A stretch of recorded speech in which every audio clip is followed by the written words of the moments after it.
기도하고 시작하겠습니다. 하나님 아버지, 오늘 추수감사절을 맞아서 저희에게 또 바자를 통해서 또 이렇게 즐거움을 주시고 기쁨을 주셔서 감사합니다. 그 안에서도 오늘 이렇게 귀한 하나님의 말씀을 같이 공부할 수 있게 하여 주셨사오니 우리에게 지혜를 주시고 하나님을 아는 지식을 더 깊어갈 수 있도록 주님 이 시간을 우리에게 축복하여 주시옵소서. 예수 그리스도의 이름으로 감사하며 기도 올리옵나이다. 아멘. 네, 예언서가 특히 이제 구약 성경이라고 하는 것이 이제 타나크라고 그래가지고요. 타나크, 토라, 그다음에 느빔 해가지고 성문서, 그다음에 이제 쿠투빔 해서 이제 예언서 이렇게 나눠지거든요. 히브리 사람들은 이렇게 세 가지, 우리는 네 개로 나누는데 우리는 모세오경, 그다음에 역사서, 그다음에 성문서, 예언서 이렇게 나누는데 이 사람들은 역사서가 자체가 다 예언서예요. 그래서 그냥 그 역사서 느빔 안에 다 집어 들어가는데 이제 일단은 역사서를 우리가 이제 따로 예언서랑 구분해서 보는데 이 사람들은 한번 히브리 이스라엘 사람들의 입장에서 구약을 한번 볼게요.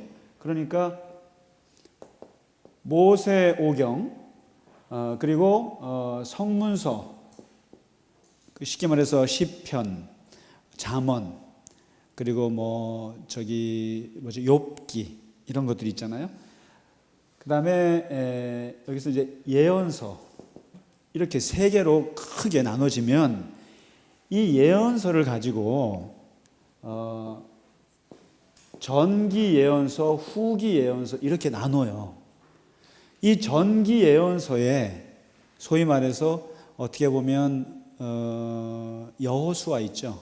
여호수아, 사무엘, 나단 이런 쭉 소위 말해서 사무엘상, 그러니까 사사기부터 거의 여호수아, 사사기, 사무엘 상하, 열왕기 상하에 쭉 전반에 나오는 그 사람들도 다 예언자인 거예요. 여호수아도 사실 모세도 예언자예요. 이 사람들이 눈에 볼 때는.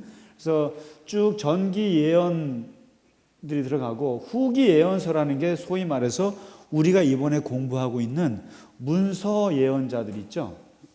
문서로 쓴 사람들. 전기에는 엘리야, 엘리사, 그러니까 글은 쓰지 않고 활동만 했던 사람들. 그리고 이제 후기 예언서라고 하는 것이 이제 문서로 기록된 것들인데 이 기록된 사람들이 주로 이제 15개가 되는 거예요. 15개. 그래서 오늘 이 시간에 짧은 시간이지만 우리가 어렵게 하나씩 공부하셨는데 이 15개의 예언서, 소위 말해서 후기 예언서라고 할 수 있고 문서 예언자들이라고 할 수 있는 이 15개의 예언서를 한번 대략 역사적으로 그 다음에 주제별로 간단하게 정리를 하겠습니다. 재밌겠죠? 재미없어도 해봐요 한번. 그래서 왜 그러냐면 소위 말해서 이 전기 예언서라고 들어가는 여호수아, 사사기, 사무엘 상하, 열왕기 상하는 순서대로 되어 있는 거예요. 이스라엘 역사 순서대로. 그래서 사울 왕이 첫 번째 왕이고 다윗 왕이 40년 했고 솔로몬 왕이 했고 르호보암 왕이 그때 남북이 갈라져서 340년을 치고받고 싸웠고 이런 역사들은 순서대로 우리가 사실 공부할 때 순서대로 진행되는 게 제일 쉽잖아요. 그런데 이제 그 다음에 쓰여 있는 예언서를 보면 갑자기 이제 이사야가 나오고 또 예레미야, 에스겔 막 40장, 50장, 60장짜리가 나오고 그 다음에 갑자기 열 몇 장짜리 해서 그냥 아모스, 호세아, 요엘 한 장짜리도 나오고요. 이런 것들이 이제 전체가 15개가 나오거든요. 근데 이거는 시대가 뒤죽박죽이에요. 뒤죽박죽이라 이게 도대체 그 내용만 봐가지고는 예언서를 읽어낼 수가 없어요. 그래서 오늘 그것을 간단하게 정리를 할게요. 일단은 우리가 이번 학기에는 10개 예언서, 소예언서를 중심으로 했습니다만은 그냥 15개 전체를 다 한번 세볼게요. 예언서를 양으로 분류를 했을 때 3개, 12개 이렇게 나눠져요. 15개를 가지고 볼 때. 그러니까 대예언서가 있어요. 그 다음에 소예언서가 있잖아요. 근데 대예언서는 이게 양으로 봤을 때 제일 많은 거 해서 이사야, 그 다음에 예레미야, 그리고 에스겔 이렇게 나눠집니다. 그 다음에 소예언서, 작은 양이 작아서 그렇죠. 신학적으로 뭐 덜 중요해서가 절대 아니고 소예언서 이게 소위 말해서 호세아부터 시작하잖아요. 호세아, 뭐 요엘, 아모스, 나훔, 뭐 오바댜, 그 다음에 하박국, 또 뭐가 있죠? 미가, 그리고 뭐가 있죠? 좀 말해주세요. 스바냐, 그 다음에 학계, 스가랴, 말라기. 이게 한 12개 될까요? 하나, 둘, 셋, 넷, 다섯, 여섯, 일곱, 여덟, 아홉, 열, 열하나. 요나가 빠졌다. 그렇죠, 요나. 그래서 한 12개. 이 소예언서가 이제 12개거든요. 그래서 이렇게 크고 작고 이렇게 이제 분류가 돼요. 그래서 성경은 지금 크고 작고로 구별해 놨어요. 그래서 대예언서부터 앞에다 배치를 한 거예요. 근데 이게 시대적인 배치가 절대 아니라는 거죠. 그러면 이제부터는 관심 있게 봐야 될 게 이제 시대적으로 분류를 이제 해야 되겠죠. 시대적으로 분류를 하는데요. 시대는 딱 세 시대예요. 세 가지 시대 가지고 이제 갈라놓는데, 먼저 포록이라는 것이 있습니다. 포록이. 바벨론 포록이 70년. 아예 외워두시면 좋겠어요. 포록이라고 하는 이 70년의 역사가 있습니다. 이 포로기를 전후로 해서 예언서는 다 쓰여졌어요. 특히 대부분의 예언서가 다 포로기 이전에 쓰여졌어요. 포로기 이전. 포로기 이전이라고 하는 건데, 이 이전은 뭐냐면은 딱 언제부터냐면은 그러니까 BC 927년. BC 927년이 언제냐면 남북이 갈라졌을 때입니다. 솔로몬 왕이 죽고요. 솔로몬 왕 때까지 통일왕국 120년을 해왔거든요. 그러니까 사울 왕 40년, 다윗 왕 40년, 솔로몬 왕 40년 해서 120년에 통일왕국이 끝나고 BC 927년이 남북이 갈라졌을 때입니다. 이때부터 이스라엘이 북이스라엘로 나눠졌잖아요. 북이스라엘이 BC 722년에 망해요. 그 다음에 남유다가 586년에 망해요. 그러면은 바로 927년부터 586년까지 쓰여진 책들이에요. 이게 거의 한 300년, 400년 정도 되겠죠. 이때 이제 쓰여지고, 그다음에 포로기 이후에 쓰는 몇 권 안 되지만 이후에. 그래서 이 포로기 이전에는 주변 제국이 아수르 제국입니다. 아수르 제국. 한 520년, 거의 600년 가까이 위에 이게 그런 주인 노릇을 했던 나라가 이 아수르거든요. 그 다음에 요 포로기 70년은 바벨론 포로기라는 겁니다. 바벨론. 오늘날의 이라크 지역이라고 보시면 맞을 거예요. 그 다음에 이 제국 역사 중에 제일 짧았던 게 바벨론 제국이거든요. 70년밖에 못 해먹었어요. 근데 이 제국을 잡아먹은 게 페르시아, 바사라고 하죠. 페르시아 제국. 이게 한 200년 해먹었는데, 그러니까 이 예언서라고 하는 것은 이 3대 제국의 역사 변동 속에서 집중적으로 쓰여진 거예요. 쓰여졌고, 이제 포로기 이전, 그러니까 이 남북 분열 왕국 시대에 쓰여졌는데, 여기도 이제 나눠야 돼요. 어떻게 하면은 북이스라엘 선지자가 있고요. 그 다음에 남유다 선지자들이 있어요. 이렇게 나눠야 됩니다. 나눠야 되죠. 그러면 이제 그 북쪽 이스라엘의 선지자들이 누가 있을까요? 혹시 기억하실까요? 공부하시면서 북쪽 이스라엘 사람, 북이스라엘. 아모스 기억하세요? 아모스라서 태어나기는 남쪽에서 태어났지만 북쪽 가서 했다 그랬죠. 그 다음에 호세아, 요나. 요 세 사람은 북이스라엘 대상이죠. 하고, 그 다음에 남유다가 이제 대부분인데요. 남유다가 이제 따지고 보면은 그 이사야라든가 예레미야라든가 그 다음에 또 누가 있을까요? 우리가 12선지자들 쭉 보시면 미가가 이사야랑 같이 했어요. 미가가요. 그리고 이제 스바냐, 그 다음에 하박국, 또 누가 있을까요? 여기 지금 예를 들면 오바댜 있잖아요. 그냥 이번에 그냥 들어주세요. 오바댜, 그 다음에 요엘, 그 다음에 뭐 이제 또 누구지? 나훔도 다 남유다예요. 그러니까 기본적으로는 이 남쪽 유다 사람들이 많은 거예요. 남유다. 그러니까 주로 예언서들은 다 포로기 이전이고 북쪽 이스라엘은 기본적으로 정통성이 많지 않기 때문에 여기에는 예언 활동이 많지 않았어요. 않고 중요한 건 관심이 남유다, 예루살렘이 있는 곳 이것인데 여기에 주로 많았고, 그 다음에 포로기 시대는 간단해요. 예언자가 누굴까요? 다니엘을 예언서로 넣지는 않아요, 잘. 그러나 이제 이 바벨론으로 1차 포로, 2차 포로, 3차 포로 끌려갈 때 1차 포로로 끌려갔던 사람이 다니엘이에요. 다니엘 일단 잠깐 넣어보면, 그 다음에 2차 포로로 끌려갔던 엘리트가 누구냐면은 에스겔이에요. 그러니까 바벨론 그 강가에서 하나님의 강한 계시를 받고 활동했던, 그리고 이 에스겔은 그 예루살렘이 멸망당할 때 부인이 먼저 죽고 외롭게 제사장 가문 사람인데 여기서 성전 회복의 꿈을 쓴 게 이게 에스겔입니다. 이게 바벨론 포로기에 쓰면 두 개예요. 다니엘은 예언서라기보다는 묵시록에 가까운데, 그 다음에 이제 이 포로기 70년이 끝나고 고레스 왕이라고 해서 페르시아 첫 번째 왕이라고 했잖아요. 이란의 시조. 이 사람이 다 돌려보내라고 했잖아요. 그래서 1차 귀환, 2차 귀환, 3차 귀환을 해요. 그러니까 1차 포로, 2차 포로, 3차 포로 하듯이 1차 이렇게 하는데, 여기서 돌아오면서 이제 했던 사람들이 누구냐면은 학계예요. 학계. 그 다음에 스가랴. 학계는 나이가 많은 노선지자라고 했을 겁니다. 그 다음에 스가랴, 그 다음에 한참 뒤에 쓴 게 말라기예요. 말라기.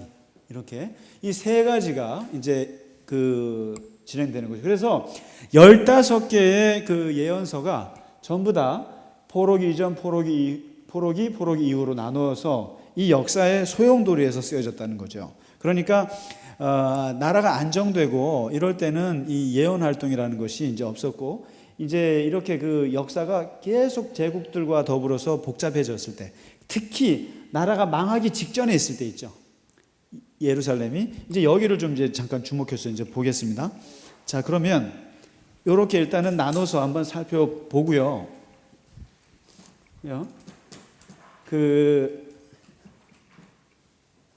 한번 요 정도로만 보시고 하나씩 한번 좀 보죠. 일단 한번 보겠습니다. 그 자료 지금 가져온 거 있죠. 왕국 자료를 좀 보셔야 될 겁니다. 왕국 자료. 네. 그래서 일단은 그렇습니다. 이렇게 한번 좀 기억해 주시면 좋겠어요. 역사를 간단하게 일단 배경을 위해서는 BC입니다. 지금부터는 다 927년에 남북이 분열되잖아요. 남북이 분열됐습니다. 그 다음에 쭉 가서 북쪽 이스라엘이 722에 멸망해요. 어디에요? 아수르한테 먹혀요. 아수르. 그 다음에 밑에는 한 15년 정도, 150년 정도 더 가죠. 남유다는. 그래서 586년에 멸망을 해요. 여기도요. 누구한테요? 이거는 아수르를 잡아먹은 바벨론한테. 바벨론. 그래서 이때 느부갓네살 왕에게 완전히 이때 예루살렘 성전이 1차 무너져요. 완전히 박살을 내버립니다. 박살을 내버리고 끌고 가요. 그래서 이게 솔로몬 성전이 이때 무너지거든요. 이렇게 무너지고 그리고 이제 이때부터 586년부터 그냥 70년을 바벨론 포로로 가다가 이제 그다음에 이제 귀환하고 돌아오는데, 요게 (609년에) BC 609년이죠. 609년에 요 바벨론도 망해요. 바벨론이 페르시아에게 망해요. 그게 609년에. 그러면 이제 그 망하면서 귀환을 하거든요. 귀환을 하는데 이게 538년에 1차 귀환하고 또 그다음에 515년 또 귀환하고 이렇게 해서 쭉 내려오면서 이제 내려옵니다. 그렇게 해서 그 귀환을 하고 이제 그 페르시아 제국 때 있었던 유대 공동체가 나라에 돌아와서 이제 하다가 마지막 말라기가 한 BC 한 400년 정도 때 되는데 돌아왔는데도 별로 좋지 않거든요. 그러면서 이제 거기서 실망해서 또 쓴 게 이게 말라기거든요. 그래서 여기에서 이제 마지막 끝나게 되는데 이게 대략 역사라고 보고 한번 보시죠. 일단 요 틀 안에서 호세아서 이제 오늘 그 12예언서를 이제 공부를 하셨는데 한번 기억을 좀 더듬어서 한번 보시면 좋을 것 같습니다. 자, 이제 호세아서는요. 그 BC 8세기입니다. 8세기. 호세아하고 아모스는 같은 시대. 그러니까 북이스라엘이라고 그랬죠. 북이스라엘의 여로보암 2세. 혹시 그 왕 도표 보이시나요? 여로보암 2세. 그 도표 혹시 받으셨나요?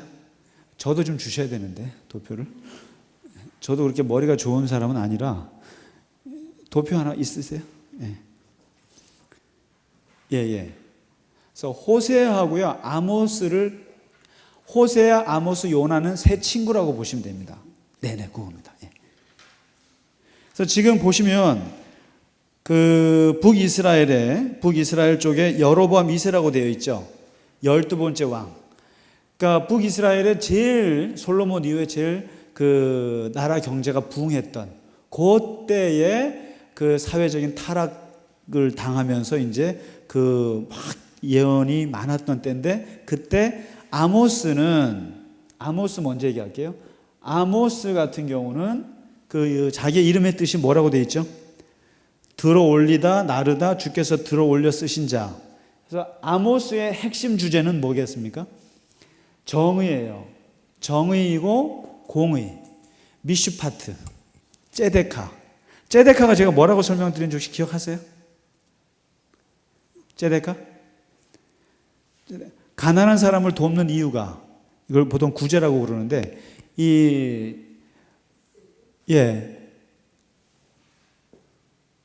ጼ데카라고 하는 거, 그러니까 가난한 사람을 도와주는데 불쌍해서 도와주는 것이 아니라 왜 도와준다고요?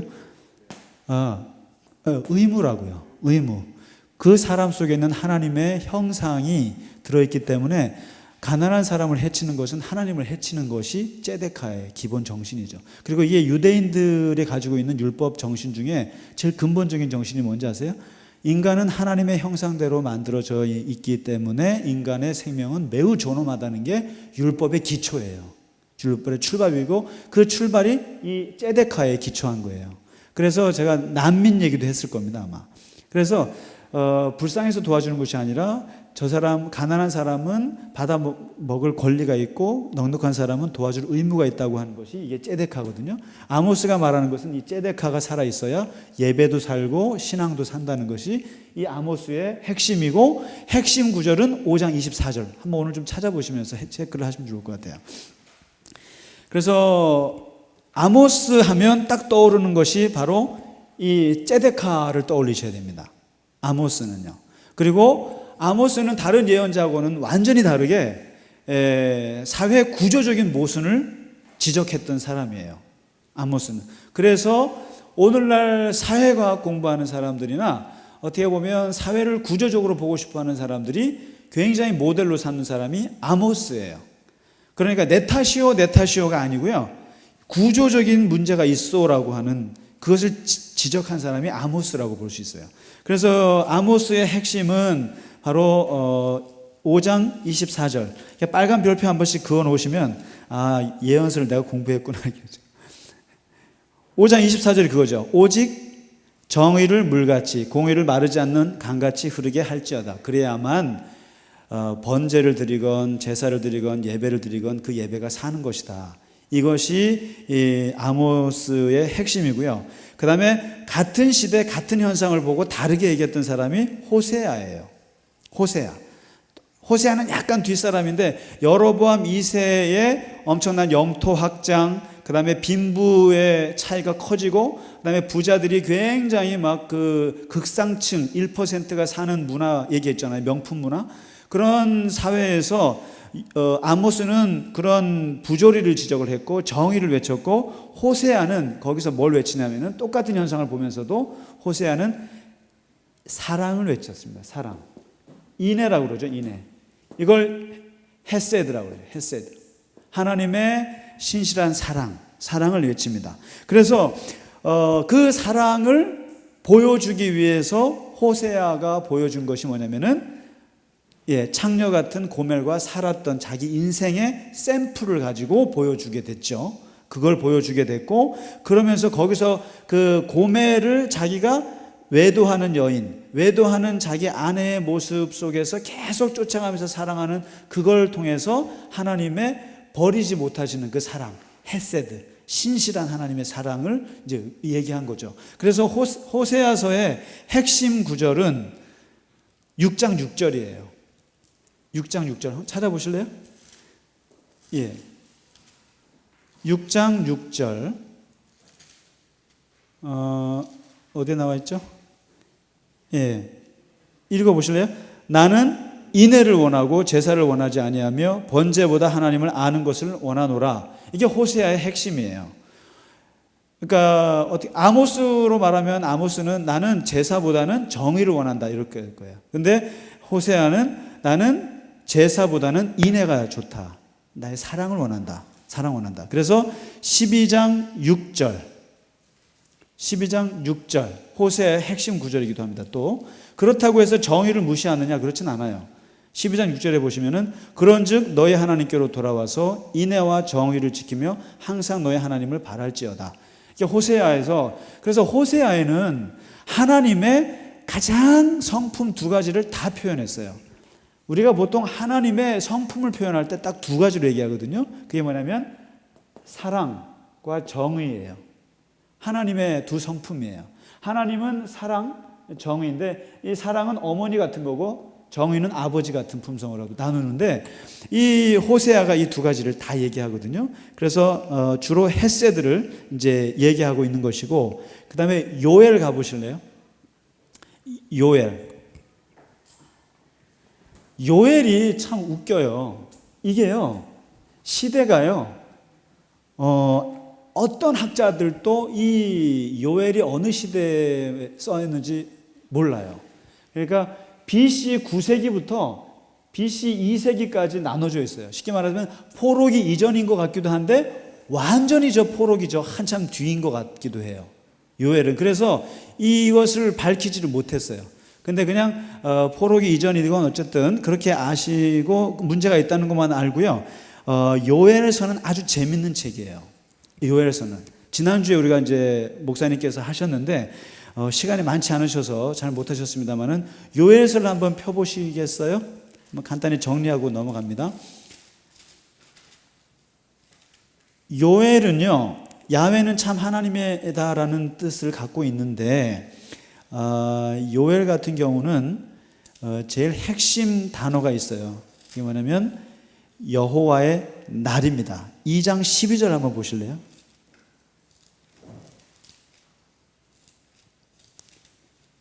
2장 12절.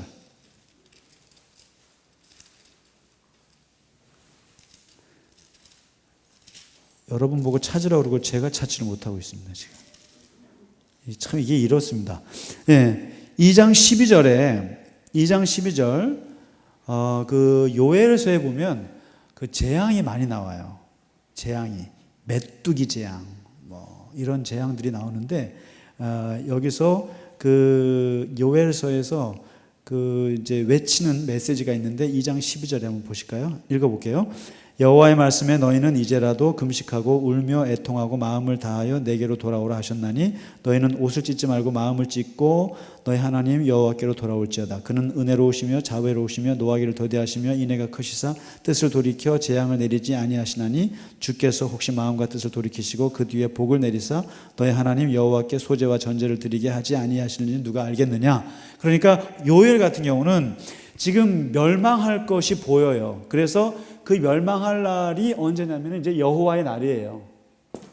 여호와의 날이라는 것이 중요한 말인데 종말론적인 얘기를 하는 거예요. 그러니까 너희는 옷을 찢지 말고 마음을 찢어서 하나님께로 돌아오지 않으면 망한다. 이제 이런 메시지를 전하고, 그 다음에 이 어두운 메시지와 함께 굉장히 신구약을 통틀어서 아주 중요한 메시지를 하나 주는데, 그게 바로 성령에 대한 메시지예요.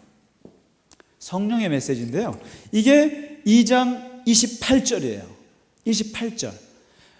이 구절이 신구약을 통틀어서 왔다 갔다 하는 구절인데요, 이게 뭐냐면은 28절에 그 후에 내가 내 영을 만민에게 부어주리니 너희 자녀들이 장래일을 말할 것이며 늙은이는 꿈을 꾸고 젊은이는 이상을 본다. 이 구절 있죠. 이게 뭐냐면 그 당시에 매우 파격적인 얘기를 한 거예요. 뭐냐면 성령이라고 하는 것은 딱 세 사람에게만 주어져요. 누구에게요? 왕과 제사장과 예언자에게만 주어지는, 특권층에만 주어지는 하나님의 영이 성령이에요. 그런데 요엘서에서 그것을 깨뜨리는 얘기를 하고 있어요. 모든 사람에게 성령이 임할 것이다, 이런 얘기를 선포하는 거예요. 구약에서는 있을 수 없는 얘기인데 여기서 이것을 김중기 목사님이 정말 저는 참 멋있는 말씀인데 성령의 민주화라고 표현을 했어요. 맞는 말이죠. 그러니까 모든 사람이 다 왕이 될 수 있는 것처럼 모든 사람에게 성령이 임한다는 파격적인 선언을 했거든요. 근데 이 요엘서에 있는 이 말을 누가 받았냐면은 사도행전 2장에 오순절 강림하죠. 그때 베드로가 설교 때 이 구절을 받아서 썼어요. 바로 만민에게 영을 주리라고 했던 것이 바로 이거다. 이것이 이루어졌다. 그래서 그 마가의 다락방에서 기도하다가 수십 명이 성령 받은 사건이 요엘서의 예언이 이루어진 것이다라고 한 것이고, 근데 이 요엘이 그럼 처음 얘기했느냐? 그렇지 않아요. 성령의 민주화, 이 부분을 처음 얘기한 사람은 누구냐면 모세예요.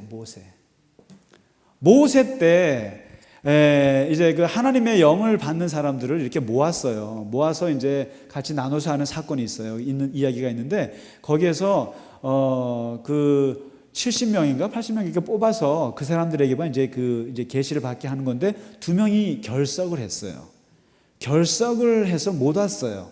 못 왔는데 그 2사람에게도 영이 임했어요. 그러니까 여호수아 같은 원칙주의자는 그것을 틀렸다고 그랬어요. 아니, 이 회에 들어오지도 않고 어떻게 바깥에서 성령을 받습니까?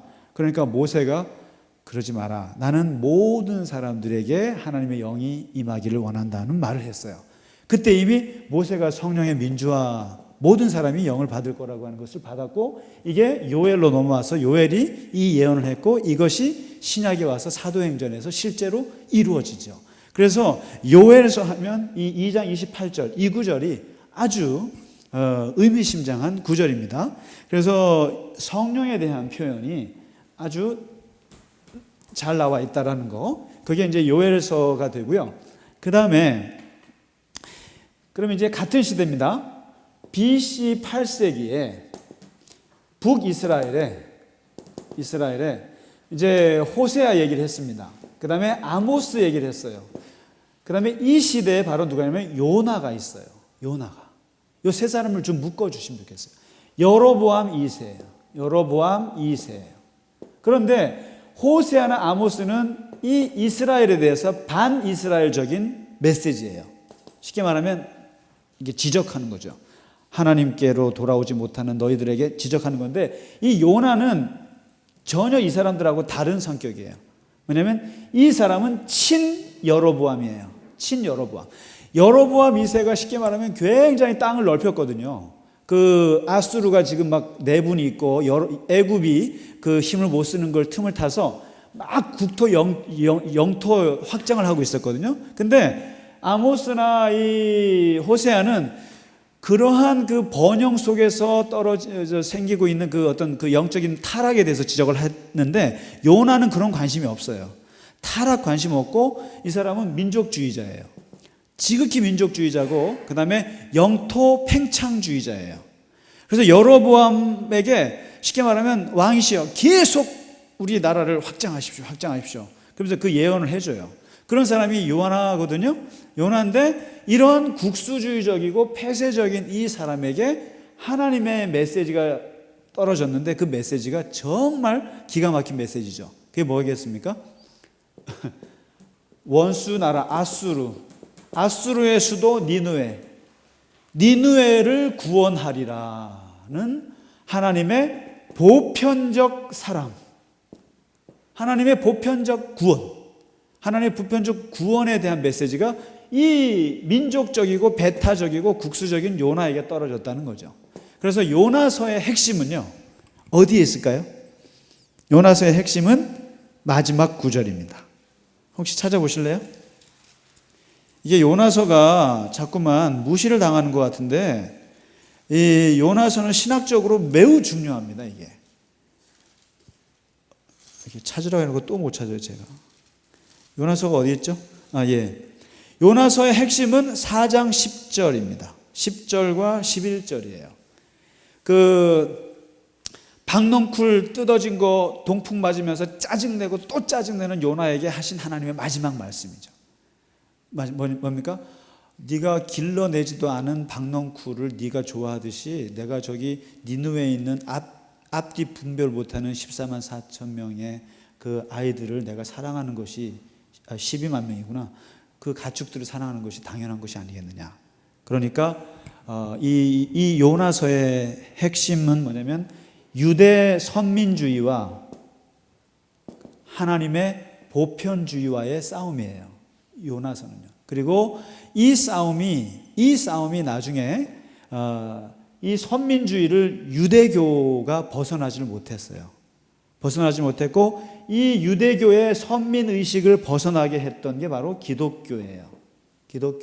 그래서 갈라질 수밖에 없었어요.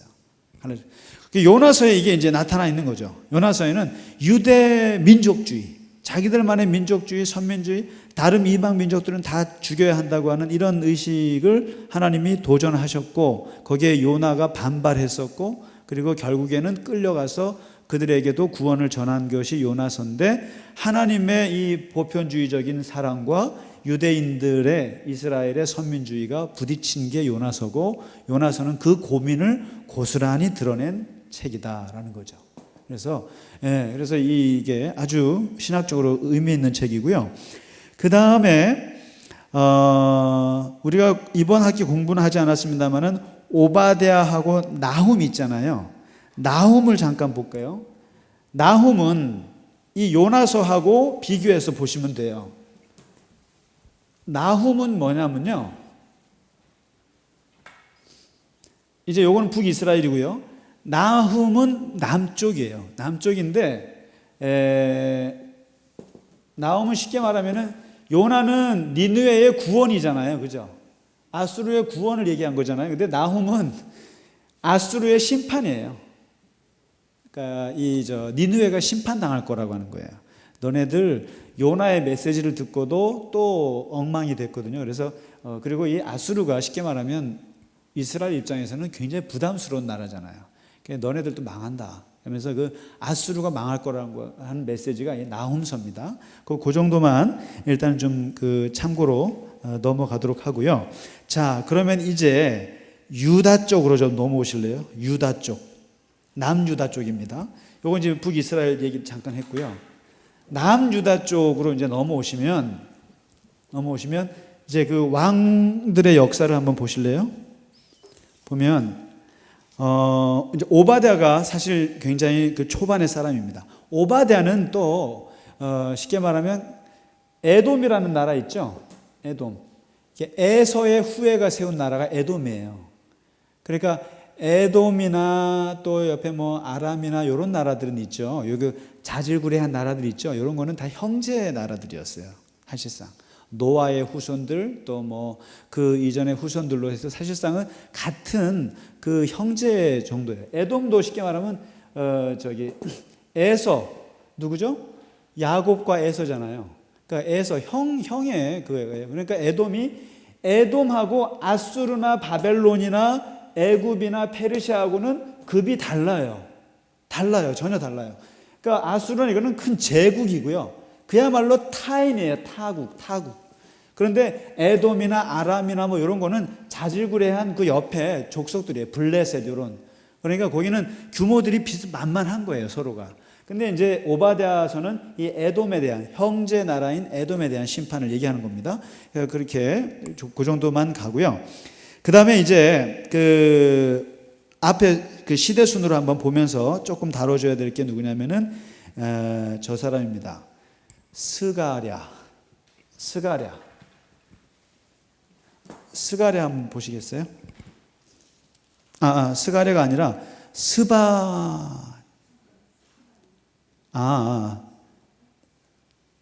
잠깐만요. 스가랴가 이거구나. 요 스가랴는 뒤인데, 요 스가랴가 아니고요. 이사야하고 미가를 좀 묶어주세요. 이사야랑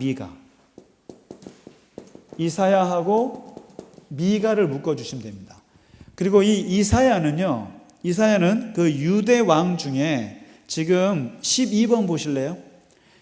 우시야가 있죠. 우시야, 요담, 아하스, 히스기야.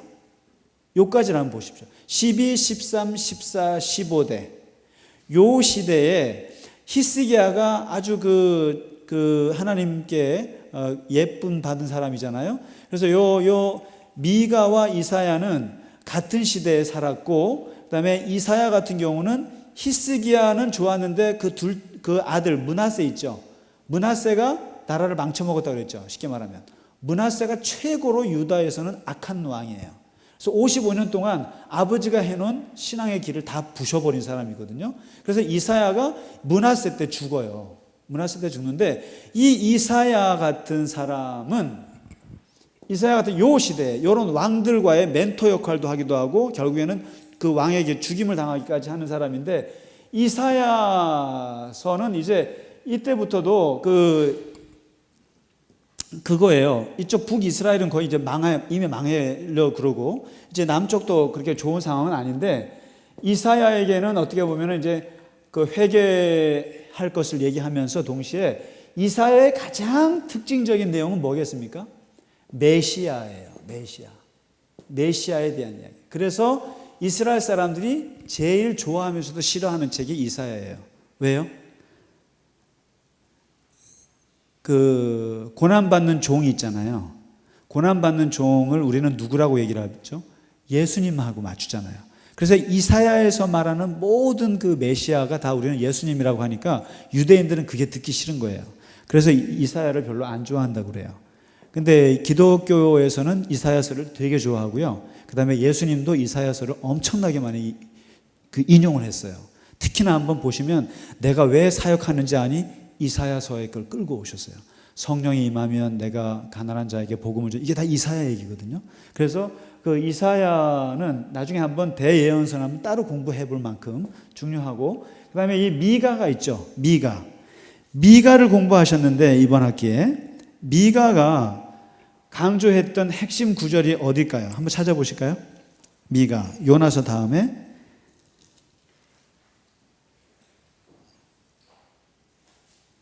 미가서는 핵심 구절이 어딜까요? 6장 6절입니다.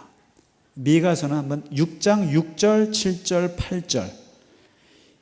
이게 그 미가 또한 이 이사야처럼 이제 어느 정도 같은 시대를 살았던 사람인데, 미가서도 아주 내용이 굉장히 중요하고 많은 선지자들이 미가서를 많이 인용을 할 정도로 중요한데요. 여기서 다른 건 다 접고라도 6장 6절, 7절, 8절 한번 읽어보실래요? 여기 이제 미가서가 말하는 핵심이 있습니다. 하나님께서 원하시는 것이 정말 무엇인지 알겠느냐? 그거를 세 가지를 얘기하시는데요. 한번 보실까요? 내가 무엇을 가지고 여호와 앞에 나아가며 높으신 하나님께 경배할까? 내가 번제물로 1년 된 송아지를 가지고 그 앞에 나아갈까? 여호와께서 천천의 순양이나 만만의 강물 같은 기름을 기뻐하실까? 내 허물을 위하여 내 마다들을 내 영혼의 죄로 말미암아 내 몸의 열매를 드릴까? 그러니까 하나님께 뭘 가지고 나갈까? 송아지를 가지고 나갈까? 아니면 뭐 마다들을 바칠까? 뭐 이런 식으로 했는데 8절입니다. 사람아, 주께서 선한 것이 무엇인 것을 내게 보이셨는데, 그러니까 하나님이 원하시는 게 뭔지 보여주셨는데 여호와께서 내게 구하시는 것은 오직 이거죠. 세 가지입니다. 뭐죠? 정의를 하고 인자를 사랑하며 인애, 그 다음에 겸손하게 하나님과 동행하는 것, 이렇게 얘기했습니다. 그러니까 정의는 아모스 얘기죠. ጼ데카. 하나님이 정말 원하시는 것은 ጼ데카와 헤세드와 그 다음에 겸손하게 아나바 겸손하게 하나님과 동행하는 것이다, 이 얘기를 합니다. 그러니까 미가는 어떻게 보면 지금 좀 이따 나오겠습니다만은 아모스와 호세아와 스바냐의 이야기를 다 종합해서 얘기하고 있어요. 그래서 이 정의와 인애와 겸손, 이 세 가지를 미가서가 얘기해 주고 있죠. 그래서 굉장히 중요한 얘기를 하고 있고요. 그래서 이 미가와 이사야가 같은 시대에 유다를 상대로 이제 했다라는 거고요. 그 다음에 또 한 묶음으로 이제 갈 수 있는 사람이 있습니다. 뭐냐면은 이제 스바냐, 예레미야, 나훔. 이게 스바냐 한번 보실래요? 스바냐. 이제 이게 참 재밌어요. 예언자들이 참 감각이 있는 것 같아요. 이 아모스하고 호세아 같은 사람이 여로보암 2세 때 제일 나라가 번영할 때 예언을 했잖아요. 북이스라엘에. 그런데 이때가 이 번영이 마지막 번영이었습니다. 그러니까 여로보암 2세가 죽고 나서 40년 만에 아수르에게 먹혀요. 이게 북이스라엘의 운명이고요. 그 다음에 지금 미가와 이사야까지는 그 유다의 멸망을 아직은 생각은 하지는 않습니다만 메시지는 있어요. 그러나 이제 여기 보면 18대 왕 보실래요? 18대 왕 요시야를 보십시오. 이제 요시야 때부터가 이제 심각해집니다. 나라가. 요시야가 이제 그 할아버지 누구죠? 히스기야 왕이 했던, 증조 할아버지 히스기야가 했던 그 신앙의 부흥을 마지막 불꽃을 피웠던 사람이 요시야거든요.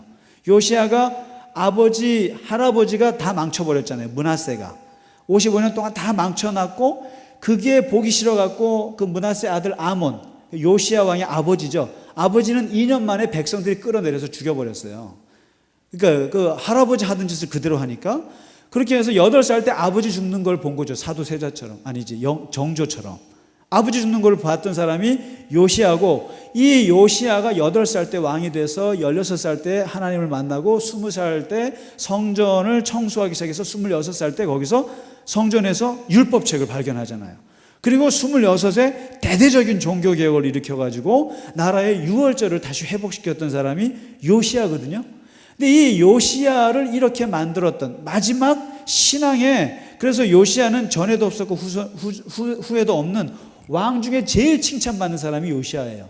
단점이 하나 있는데 뭐냐면 나이 40에 죽었다라는 거. 무기또 전투에서. 그거 외에는 없는데, 이 요시야를 뒤에서 그런 사람으로 만들어준 사람이 누구냐면 바로 스바냐라는 사람입니다. 스바냐, 예언자. 그래서 이 스바냐서를 보시면 스바냐가 누구냐면은 요시야 왕과 똑같은 왕족 출신의 예언자예요. 왕족 출신. 그러니까 요시야의 삼촌뻘이에요. 그러니까 요시야 왕이 자기의 멘토로 삼았고 영적인 스승으로 삼았고 같은 왕족이니까 믿을 만한 삼촌이었어요. 그러니까 이 스바냐가 온갖 요시야를 8살 때 왕이 된 요시야를 교육시킨 거죠. 영적인 교육을. 근데 그 영적인 교육을 시켰던 내용이 스바냐서에 담겨져 있는데, 그 스바냐서의 핵심은 뭐냐면 심판이에요. 심판입니다. 그러니까 스바냐서를 읽으면 이런 심판이 없어요. 그러니까 노아의 심판보다 더 광범위한 심판을 얘기해요. 물고기까지 죽는 것까지 심판하니까.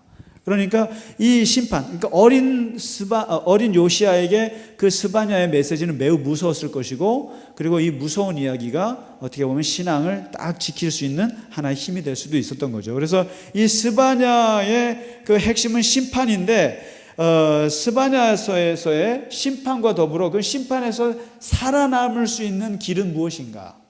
심판에서 살아남을 수 있는 길에 대한 메시지가 제일 중요한데, 그게 어디 있냐면은 스바냐 2장 3절에 있어요. 2장 3절. 심판 때 살아남을 수 있는 길이 뭘까요? 2장 3절. 예. 스바냐서의 핵심은 겸손입니다. 심판과 겸손이에요. 아나바, 겸손. 한번 읽어보실까요? 2장 3절에 여호와의 규례를 지키는 세상의 모든 겸손한 자들아, 너희는 여호와를 찾으며 공의와 겸손을 구하라. 너희가 혹시 여호와의 분노의 날에 숨김을 얻으니라. 스바냐라는 말이, 제가 그랬죠, 스바냐라는 말이 덮다라는 뜻이라 그랬잖아요. 덮어주다, 보호하다, 그리고 이렇게 지켜주다 뜻이거든요. 프로텍트, 하이드, 커버 이런 뜻인데, 심판 때에 살아남는 길은 겸손한 길이고, 겸손한 사람들은 하나님께서 덮어주실 것이다. 숨겨, 스파냐 할 것이다. 스파냐. 자기 이름 가지고 자꾸만 쓰고 있죠. 그래서 스바냐는 하나님의 심판과 겸손한 사람만이 하나님이 살 수 있다라고 하는 겸손의 메시지가 스바냐의 핵심입니다. 그리고 2장 17절, 정말 아름답고 또 아름다운 구절, 다시 봐도 아름다운 구절인데, 이게 이거죠. 하나님이 너를 보면 너무 기뻐하신다는 거 있죠. 너의 하나님 여호와가 너의 가운데 계시니 그는 구원을 베푸실 전능자시라. 그가 너로 말미암아 기쁨을 이기지 못하시고 너무 잠잠히 사랑하시며 너로 말미암아 즐거이 부르며 기뻐하시리라. 그러니까 너만 보면 기뻐서 죽을 것 같아 막. 이런 표현을 지금 하고 있는 거죠. 겸손한 자에게 주신 하나님의 메시지라고 이제 볼 수 있는 거죠. 그래서 이제 요시야 왕 때 했던 사람이 이제 스바냐고요. 그 다음에 요시야의 삼촌이 스바냐라 그러면 요시야의 그 친구같이 했던 사람이 누구냐면은 예레미야예요. 예레미야. 그러니까 예레미야는 어떻게 보면 이게 같은 또래일 수 있는데, 예레미야는 바로 이 요시야 왕 때부터, 이게 재밌어요. 요시야 죽고 나서 여호아스, 여호야김, 여호야긴, 시드기야까지 제가 그때 뭐라고 했죠? 쓰레기라고 그랬죠, 제가. 요 시대부터. 그러니까 요시야가 마지막이에요, 쉽게 말하면. 요시야가 죽고 나서는 이제 남유다도 한 20-30년 안에 이제 망해요. 근데 요시야가 왜 죽었냐면은 요 시대에 이제 바로 계속 520년째 아수르가 쭉 해왔는데, 여기서 신바벨론이 등장해요.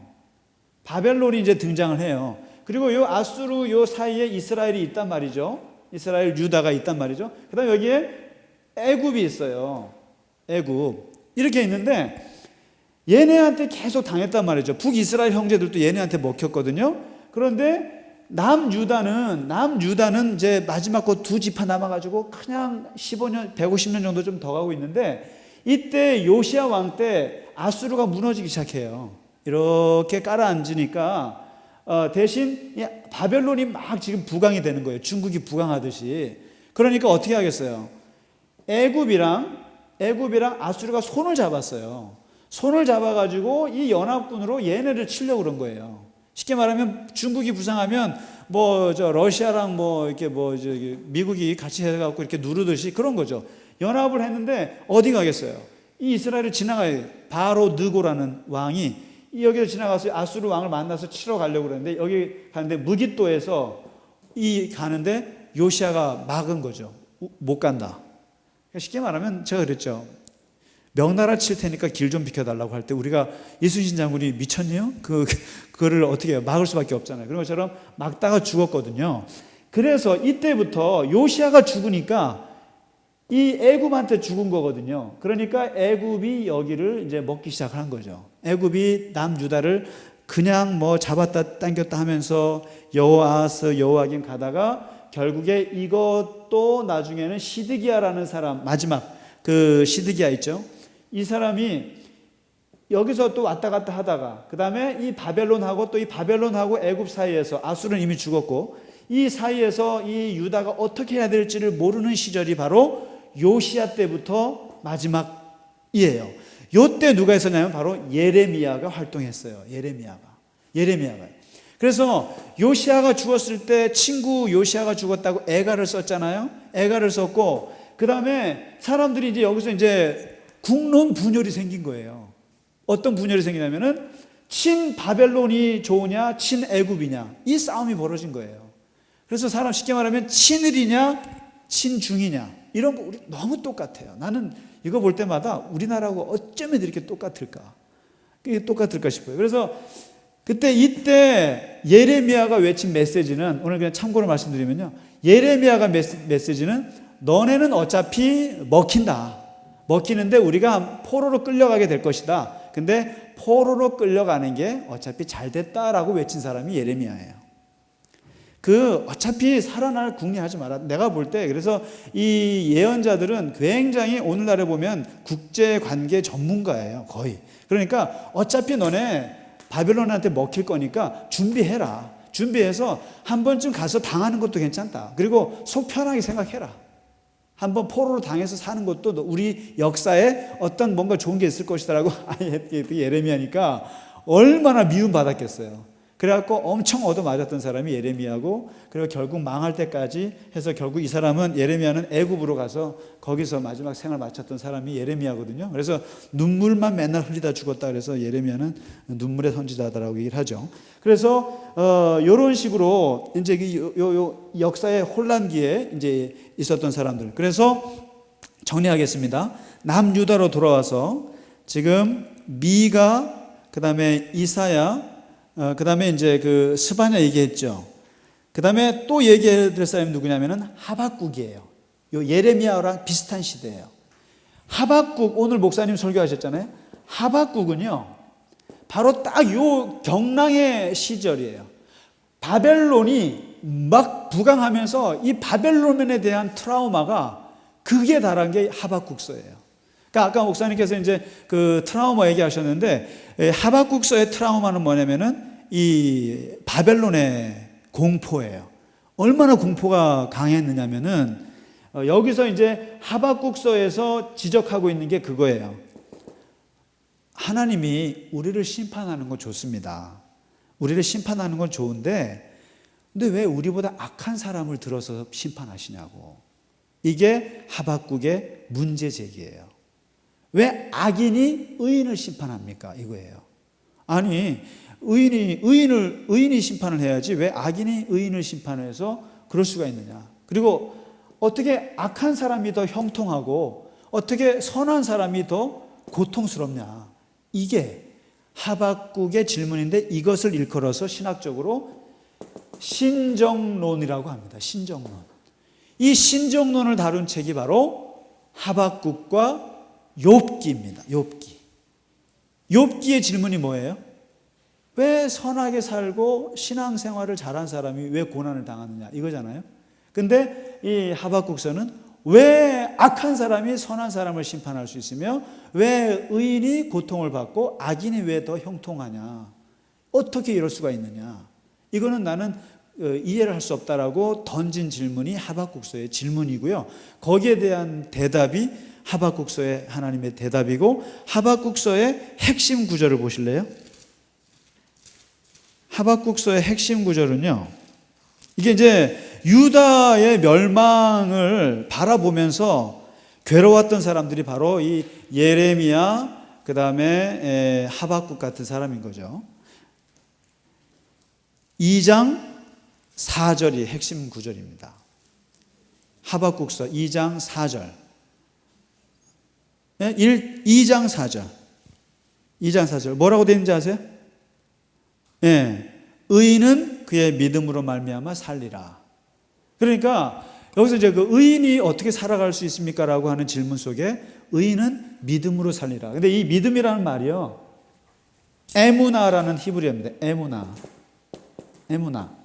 에무나라는 말을 이걸 믿음이라고 번역을 했는데, 믿음이라기보다는 신실하다는 뜻이에요. 신실, 성실. 근데 저는 약간 좀 그런 생각이 들어요. 만일 믿음이라는 말을 성실이라는 말로 만일에 번역을 바꿔서 했으면 기독교가 어떻게 변했을까? 어떻게 심각한 얘기죠. 그러니까 믿음으로 말미암아 산다 그랬잖아요. 그러면 하나님이 하시는 걸 머리로 믿는 거구나, 이런 게 가깝잖아요. 그런데 에무나라는 말 속에는 성실로 살 것이다, 신실함으로 살 것이다, 이거는 전혀 다른 느낌인데, 그래서 이 요 구절을 누가 신약에 와서 받아 썼냐면은 사도 바울이 받아 썼어요. 바울이요. 바울이 믿음으로 말미암아 살리라. 에무나 피스토스. 믿음으로 신실함. 이걸로 너희가 살 것이다라고 하는 것으로 확대했고, 이 믿음으로 말미암아 살리라는 말은 바로 이 하박국서에서 한 말이고요. 그리고 이 하박국서에 있는 말, 믿음을 의로 여겼다고 하는 말은 어디서 나오냐면 창세기 15장에 나와요. 아브라함 때부터 이런 말이 나오기 시작했어요. 그래서 아브라함이 그 믿음을 의로 여겼다라는 말이 있잖아요. 15장에 그 말을 누가 받았으냐면 바울이 받았었고요. 바울이 그 다음에 여기 있는 말을 또 받아 쓴 거예요. 이렇게. 그래서 이 믿음으로 말미암아. 그리고 하박국서에서의 핵심 구절 또 하나는 오늘 목사님이 오늘 증언하셨던 내용, 마지막 구절. 뭐가 없어도 나는 여호와로 말미암아 살 수 있다. 이 말. 그러니까 악한 사람이 형통하고 선한 사람이 고통받는 현실에 대해서 대답을 얻었느냐? 못 얻었습니다. 하박국은 얻지 못했어요. 얻지 못했음에도 불구하고 나는 그냥 하나님만으로 내가 살 수 있겠다라고 하는 이 아름다운 고백을 한 게 이 하박국서입니다. 그래서 하박국서는 이 중요한 신학적인 질문을 던지는 책이다라는 겁니다. 이렇게 해서 대략 포로기 이전이 마무리가 됩니다. 한번 보실래요? 요 도표 있죠? 도표에 지금 뭘 얘기하냐면 호세아 얘기했습니다.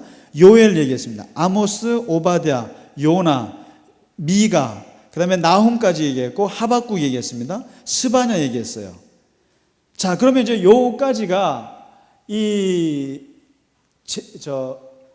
이스라엘 유다의 멸망 직전이에요. 포로기 이전입니다. 포로기 이전이고요. 포로기에는 에스겔이 있다 그랬죠.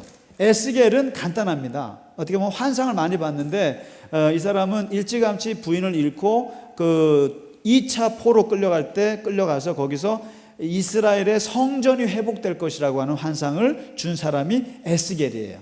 희망을 얘기한 사람입니다. 에스겔이. 그래서 뼈 환상 막 다 나오죠. 그게 이제 그 다음에 이제 마지막 다룰 세 가지가 요겁니다. 학개, 스가랴, 말라기가 포로기 이후에 돌아올 때 얘기입니다. 그러니까 페르시아 제국 때예요. 아수르, 바벨론, 페르시아. 그러니까 이게 페르시아 제국 때 돌아오는데 돌아오면서 했던 요 학개하고 스가랴가 같은 사람입니다. 이제 같이 보시면 됩니다. 학개는 BC 이제 520년에 둘 다 BC 520년에 이제 시작을 해요. 520년에 부르심을 받아서 학개 선지자의 핵심 메시지는 뭘까요? 성전을 재건하시오 이겁니다. 성전을 재건하시오. 학개는 제가 그랬죠. 나이가 많으신 분이라고. 한 80 넘으신 분일 거라는 추측이 있다 그랬죠. 근데 학개의 메시지는 아주 4개의 설교를 통해서 그냥 끝나는데 아주 쉽죠. 그러면 학개에서는 성전 재건과 더불어서 쉽게 말하면 이 메시지는 그거예요. 주의 집은 망가져 있는데 너네 집은 참 반짝반짝 빛나는구나 이 얘기죠. 근데 어떻게 너네 집은 잘 지으면서 어떻게 주의 전은 짓지도 않고 그렇게 15년째 그렇게 중단하고 있을 수 있느냐. 이게 학개의 메시지였고 이것을 5년 동안 드립다 그냥 드라이브를 걸었던 메시지가 학개의 메시지입니다. 그래서 5년 만에 역사상 제2성전을 짓죠. 수룹바벨 성전. 그러니까 무너진 솔로몬 성전을 초라하지만 다시 지어낸 게 이때 학개의 메시지.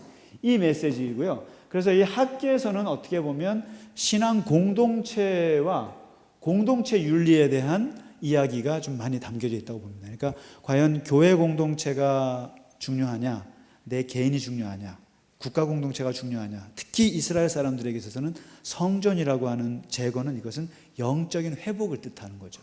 그래서 이것이 안 되고 아무리 잘 살아봤자 깨진 독에 물 붓기다. 이게 학개서의 핵심입니다.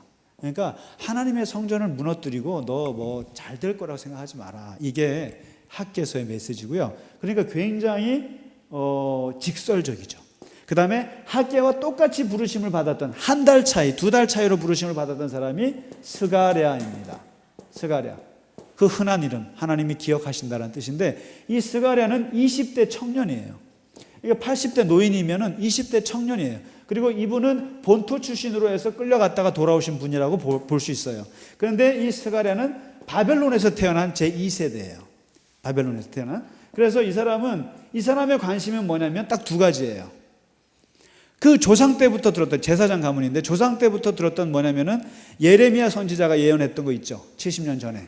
그 다음에 이사야가 예언했던 예언이 있어요. 에스겔이 예언했던 게 있어요. 그게 뭐냐면 에스겔은 성전이 회복될 것입니다 라는 회복을 정말 될까. 그 다음에 이사야는 민족이 회복될 것이다. 예레미야는 다윗 왕조가 다시 회복될 것이다 라는 이런 것을 줬단 말이죠. 희망에서. 근데 이 관심은 그거예요. 과연 영적인 회복이 있을 수 있는가? 올 것인가? 그 다음에 정치적인 회복. 쉽게 말해서 다윗 왕조 있잖아요. 다윗 왕조가 다시 부활될 것인가? 이게 스가랴의 핵심이에요. 그래서 이 영적인 회복은 뭘로 이루어지냐면은 성전 재건을 통해서만 가능한 거예요. 성전 재건. 그래서 이게 1장부터 8장까지 성전 재건에 대해서 환상 8가지 환상을 쫙 얘기하는 거죠. 그러면서 하나님이 영적으로 너희를 회복시키실 거라는 것을 이 얘기를 하는 것이 스가랴서 전반부고 9장부터 마지막 13장까지 나와 있는 것이 뭐냐면은 메시아 사상이에요. 메시아. 그래서 그 당시에 그 수룹바벨이라고 하는 사람이 다윗의 후손이었거든요. 근데 이 총독이 다윗 왕조를 부활할 거라고 기대했었는데 이 사람이 암살당해서 죽어요. 그러면서 우리 눈앞에 있는 저 사람이 죽었으니 안 되겠구나 해서 생긴 게 메시아 사상이에요. 그래서 메시아가 올 것이다 라고 했던 게 이 스가랴서의 마지막 부분이에요. 그래서 영적인 회복과 정치적인 회복을 꿈꾸었던 책이 스가랴서이다라는 겁니다. 그래서 환상이 많고 제일 어려운 책입니다. 스가랴서가. 이렇게 해서 이 학계는 직설적이에요. 그러나 스가랴는 간접적인 환상을 통해서 이게 회복을 얘기했는데 이 두 사람을 통해서 성전의 회복이 됐거든요. 됐어요. 그 다음에 마지막 사람이 누구냐면 이제 말라기예요. 말라기는 마지막 말자에다가 무슨 연대 기자가 아닙니다. 그래서 마지막에 쓰여졌다 그래서 말라기가 아니에요. 아니고 그냥 말라카이예요. 말라카이. 쉽게 말하면 이름이 그 뜻이 뭐죠?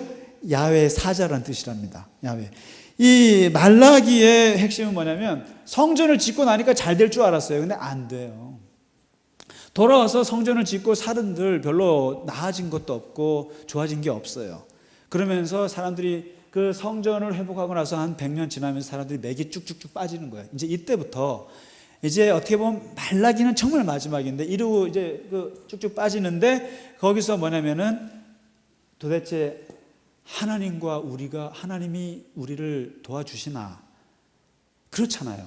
성전은 재건됐다고 해서 또 다윗 왕조가 있는 것도 아니고 지금 여전히 페르시아 제국 하에서 별로 이 나라도 없고 이런 상태에서 뭔가 성전이라도 지으면 뭔가 회복될 줄 알고 좀 그랬는데 나아지는 게 하나도 없어요. 맥이 쭉쭉쭉 빠질 때 이제 하나님에 대한 관계, 이 신앙도 희미해져 갈 때 쓴 게 말라기예요.